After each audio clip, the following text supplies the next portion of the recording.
Hi, I'm Jess. And I'm Sarah. And welcome to another episode of Dose of Pharma. Today we are joined by Rafael Defritz, who is a research and development scientist at Sanitarium, and we'll be discussing food science. To begin, Rafael, would you be able to tell us a bit about yourself? Yeah, sure. So, hi everyone. My name is Rafael, and I'm originally came from Indonesia. Came here to Australia for studying, and now I'm a research and development scientist in Sanitarium.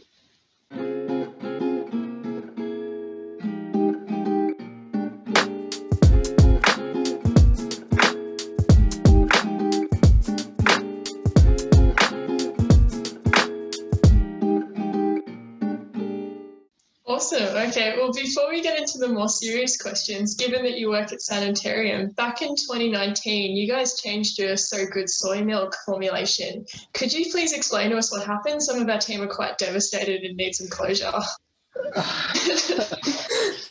Yeah, no worries. The So Good Soy, is it the soy milk, the regular soy milk you were saying? I believe so, yeah. To be honest, every product development, it's always changing, whether you guys know it or not know it. But there's always changes because raw materials are always changing as well, as you know, especially agricultural raw materials, they are not as consistent as it is. So yeah, everything is keep changing. We keep changing suppliers as well, getting more alternative suppliers. That's definitely better for us for cost efficiency and yeah, and always improve if we can get a cheaper materials as well to make. And also the inconsistency again of the raw materials itself. So, yeah. Okay. Has that been impacted at all by COVID? Some do, because we do have some materials coming from China, and that has a little bit of difficulties, especially with COVID, all the restrictions that delays a lot of the shipments. So yeah, it impacted quite a bit, but I think we are handling it pretty good, to be honest. Yeah, business is still running, and in fact, we're actually performing better than ever. Oh, that's great. Yeah. So how does food production and development, how does that correlate with science, and how did you get into the food industry? Well, with research and development scientists, it's actually highly related with science. But it's not really, don't think about like nitty-gritty science and really research kind of based science like you did in uni. It's a little bit more broad spectrum and it's more commercialized, I would say. So fast turnaround, you don't really need to go very, very details in science, but you really need to have a very good fundamentals of science understanding, especially chemistry in this case. So that's how it relates because it helps your job a lot easier when you actually having a really good understanding of chemistry or food chemistry. So yeah, that's I think how it correlates. And how can I get into food science? It was a pretty interesting story, I say. I was actually very confused back in my high school. I don't know what to study and everything. But life need to goes on. So actually, I had a conversation with my parents. My parents asked me like, what do you really want to do? You know, like what you're passionate and everything. Well, that's the thing. I'm not, my passions are sports and gaming and, like there's no future about it. Well, there is a future about it apparently now, but not back then. So anyway, I just said like, I want to be as successful as my parents, that would say. And then my parents really twist their head around and they found out the solutions is study food because they feel like food industry will never end because we human, we need to eat no matter what happened, especially if you go into beverages because we can survive without eating for 3 days, but we can't survive without drinking. So beverages are way more opportunistic, I would say. And so, yeah, that's why I got it.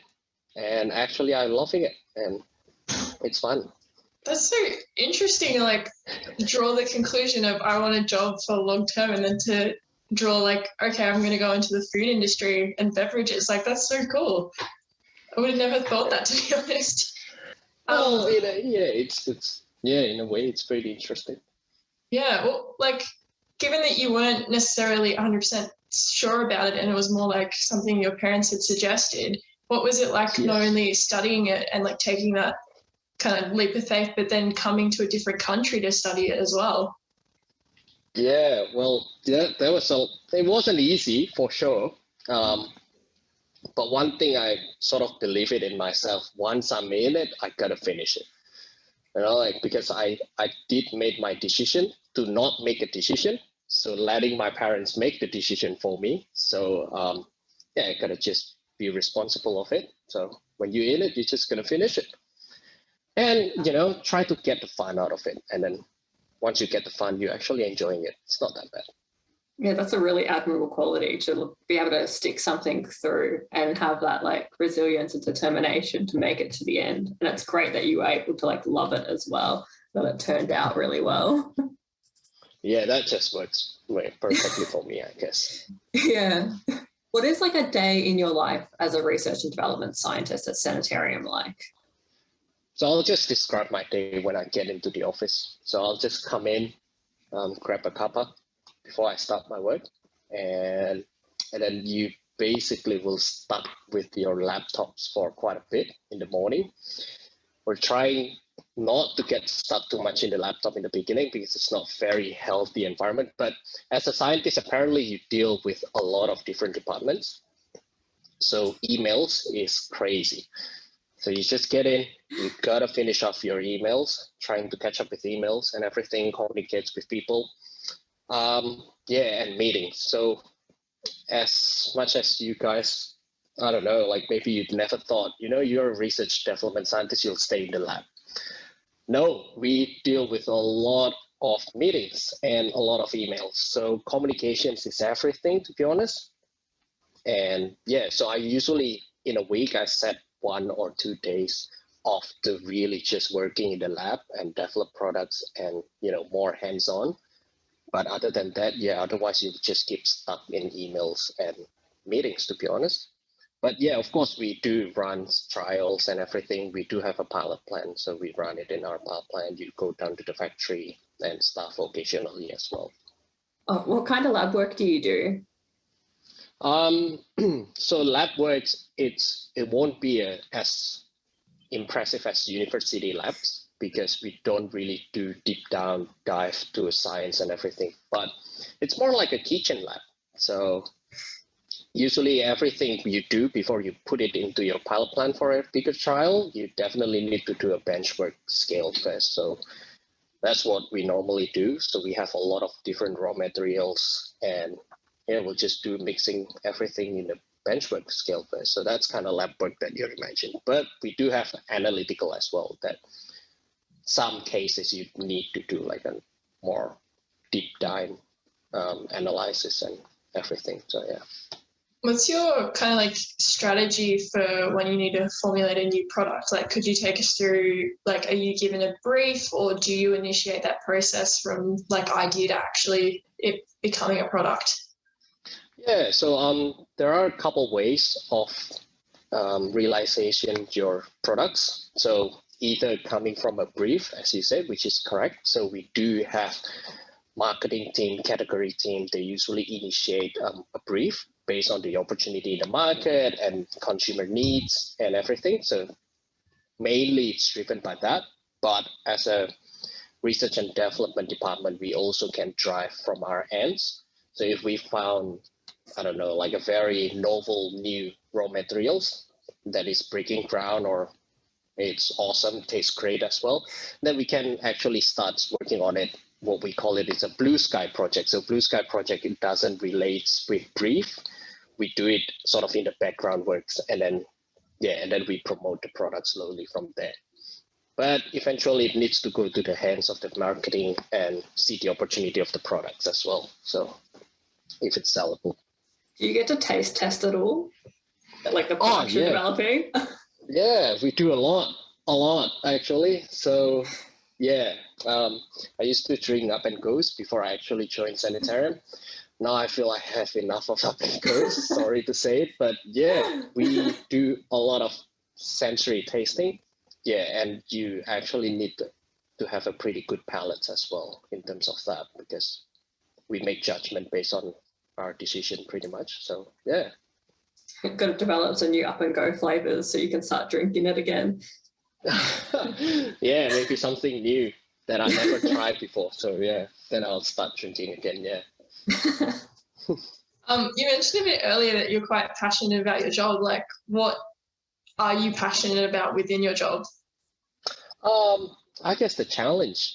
The challenge keeps you curious on what you're doing. That what really makes me passionate, because I'm not a person that I can left it hanging. When I'm curious about something, I'll find it. So it makes me peace inside. So anyway, I think those challenges keeps coming in, and it's always different challenge. I think the varieties of challenge and also the curiosity, it's actually really fun place to work. Yeah, and of course, if you like science, it's actually, yeah, science never stops. So that's the thing. So yeah, it's always there's something next. Yeah, I see that quality in a lot of scientists, so that curiosity and having to get to the bottom of things. Yeah, and if you keep that curiosity, it's actually fun. Yeah, I guess my passion is actually coming from there, pretty much. Okay, so given like the increased demand for vegan and sustainable food options, like where do you see the food industry going in the future? Yeah, certainly sustainability and moving away from animal-based foods, it's definitely the future that we're heading. Every new investment now it's invested in this area, so in plant-based or even in all alternatives. Really, it doesn't need to be plant-based. Some of the meat industry is actually starting with lab meats now, which is pretty interesting. But yeah, it's definitely, this is how we move forwards. We really want to get away from the animals kind of based food. So it's a huge opportunity. And I guess for Sanitarium, it's pretty lucky for us. We're just riding the wave of the trend. So, which is good. Yeah. Yeah, it helps business to boom more. Yeah, definitely. And I think sustainability now it kicks in. So other than just alternative from animal-based foods, now the sustainability about the environment, it really kicks in. So in developing of products, we really, really need to know about how we source the raw materials from our supplier, how they source their raw materials, because that really impacted our products as well about sustainability. So we're really taking good care of it, making sure we're quite sustainable.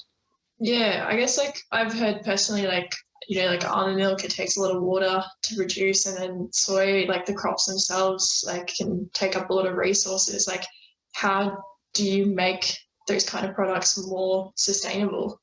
I guess, well, about the nature itself, about the plants. I mean, as almond, they always need a lot of water. So there's nothing to get away from it. But I guess we are keep researching about getting in different types of plant-based as well. As we know, almond has already been ages there. Soy, especially, is already a couple of years already down the track. We're now getting, keep researching of getting alternative proteins, or, moving away from those, or, or starting a blends as well. So there's a lot of ideas around it, but about the nature of the crops, we can't really do much about it. That's unfortunate, but yeah. Yeah. Sorry, you go, Jess. No, it's just like the company's trying really hard, and that's really admirable, to be sustainable and to like be more environmentally friendly, which is something that's discussed a lot now and is a big current issue. So it's great to hear that that's like one of the company's values. Yeah, definitely. Yeah, and like you mentioned that Sanitarium kind of was riding the wave of this trend. Like, did you guys anticipate this kind of shift towards more plant-based focused products, or was it just something you were always like working in? We do anticipate it. So to be truthful, a lot of product development, it's actually been done years ago before we actually launched the product. So we have like a products, what we call it, a library. So we keep developing products for a very far in the future, and then we'll just put it in the library. And then when time comes, we just release the product. So timings of the launching of the product is very critical. So we definitely anticipated how this trends works, and we do anticipate what the trend's gonna be. But of course, we cannot be 100% sure because things changes as well, especially like COVID hits, whoever expecting.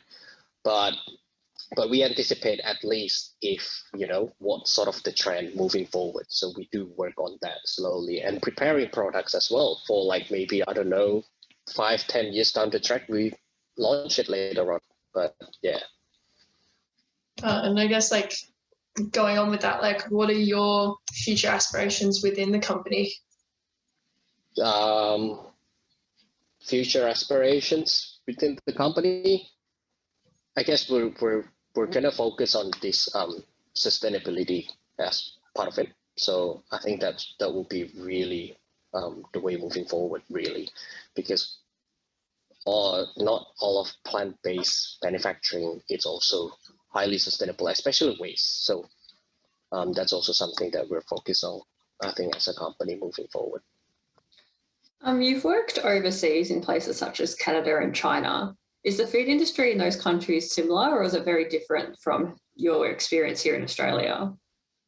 So I didn't really work staying in that country, but I was working with a Canadian company solving the issue in China. So Yeah, I'm not physically there, but yeah, definitely different countries, they have different regulations as well. So the way they develop products, it might be slightly different, but the fundamental of making the products, let's say it's a plant-based milk, it will be essentially quite similar, but different requirements of the countries that makes it different, and also the regulatory around it, because that makes it different as well. And also consumer demands, of course.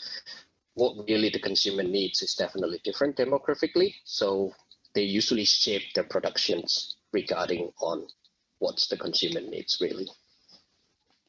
What's kind of like the most notable difference in consumer like demographics like that you've noticed? So comparing demographically Indonesia to Australia, the palate is very, very different. Back in Indonesia, we really like something super flavorful. So if your product is just slightly bland, it won't sell. People just feel like, oh, this is tasteless. So they really want a strong sweetness, strong savoriness as well. So a very well balanced, intense sweetness and savoriness. It's what Indonesian people like. So if you go get Indonesian products, you'll be like, oof, this is like super sweet, or oh, this is actually salty. But that's how they like it. And then coming to Australia, it's everything about neutrality. So people here likes just a hint of taste. They don't like overpowering. They like a well-balanced, subtle taste. So yeah, that's, I guess, just a very interesting examples on how we develop same products, completely different flavor if we launch it in Indonesia or we launch it in Australia. Yeah, I love Weet-Bix, but you definitely would not call them flavorful. Yeah, exactly. That's actually a very good example. So I think so Weet-Bix will be a thing in Indonesia because it's just so bland. They would like Cocoa Pops maybe in Indonesia. Yeah. Do you have a favorite like product that Sanitarium makes?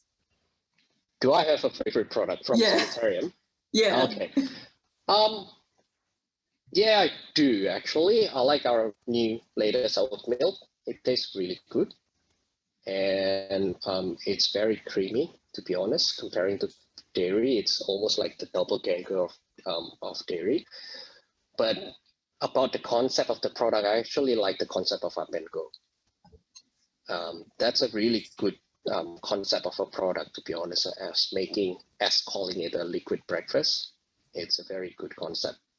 But yeah, I've been drinking it too much, so I won't say it will be my favorite now. But yeah, I think oat milk and almond milk will definitely, it's my favorite now.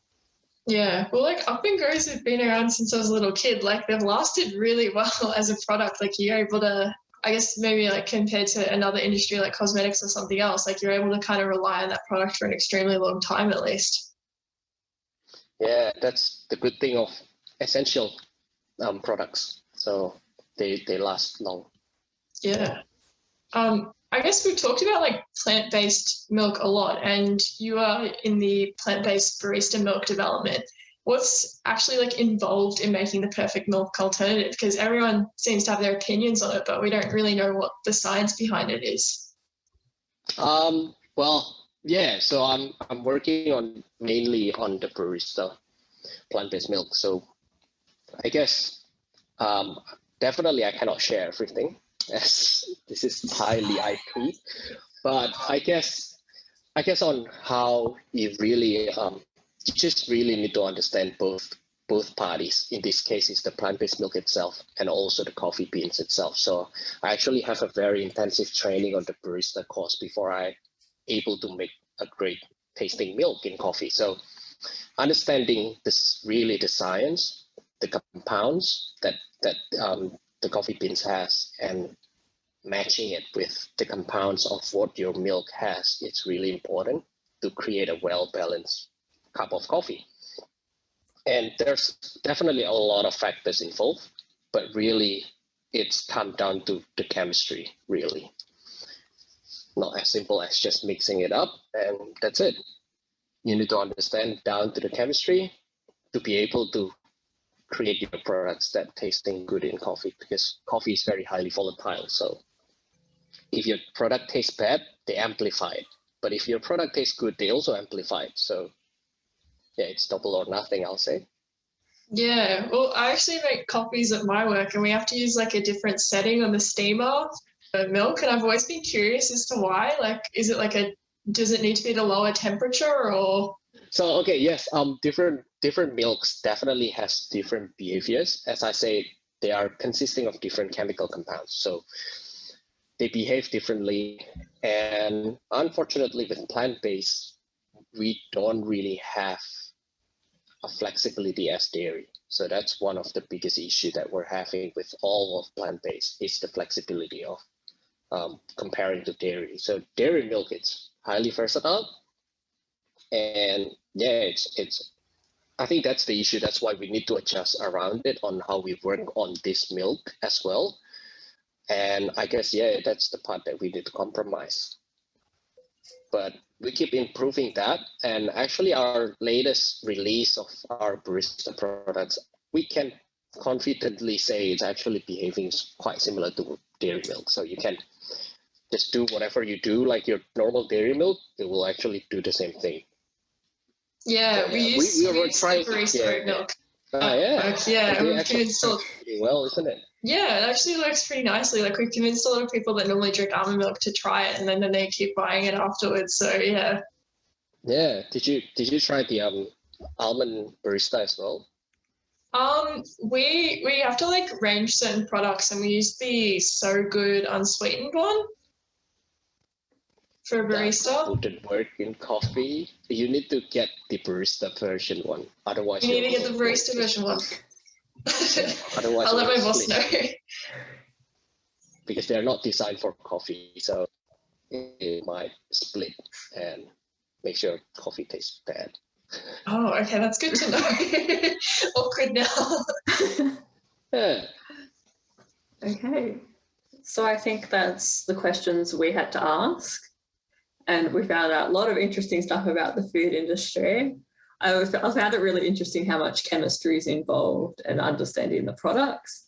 So just thank you for joining us. And yeah, it was very interesting. Yeah, hopefully it's helpful. And yeah, hopefully you guys get the most out of it. Yeah, thanks for giving up some of your time today to talk to us. To conclude the episode, we wish to acknowledge the people of the Kulin Nations on whose land we are gathered today. We pay our respects to the elders past, present and emerging. For those listening who may be based elsewhere, we pay our respects to the traditional owners of the land from wherever you may be listening from. We especially welcome any Aboriginal or Torres Strait Islander people listening in today.